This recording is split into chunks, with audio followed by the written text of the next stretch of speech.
peux me parler un petit peu plus spécifiquement de ton art martial, le Ouais. Wing Tsun?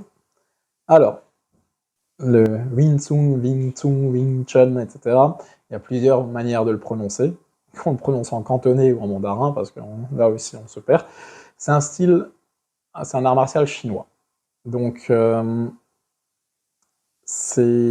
y a des légendes, moi j'aime beaucoup les légendes à travers ce style.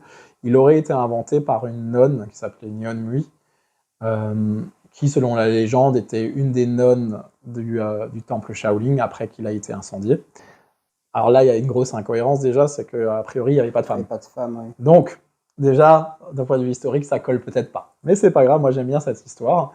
Avec le temps, elle s'est aperçue que son style qu'elle avait d'un point de vue, son style d'avant ne suffisait plus face aux hommes qui étaient plus forts physiquement, surtout qu'elle commençait à vieillir.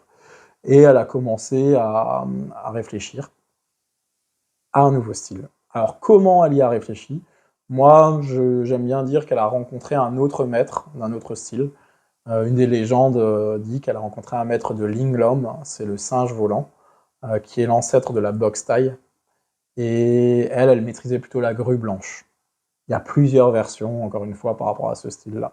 Et j'aime bien que le Wing Chun est né de cette fusion-là.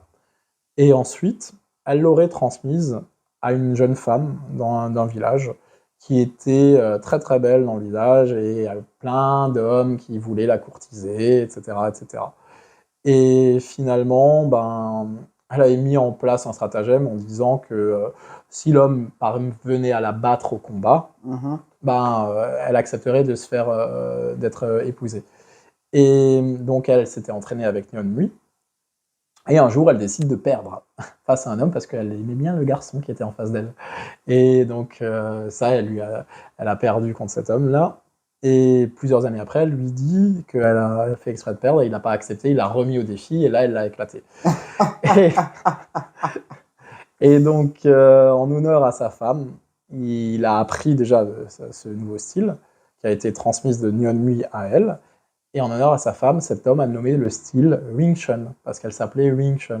Et Wing Chun veut dire printemps radieux ou printemps éternel. Et donc on dit Wing Chun Kung Fu, c'est le prénom Wing Chun. Ça c'est en cantonais, en mandarin on dit Yong Chuan, donc c'est différent. Et après il y a plusieurs écritures. Et donc en européen on va le dire Wing Tsung, Wing Tsung, Wing Chun, etc. En cantonais, pour ils disent plutôt Wing Chun.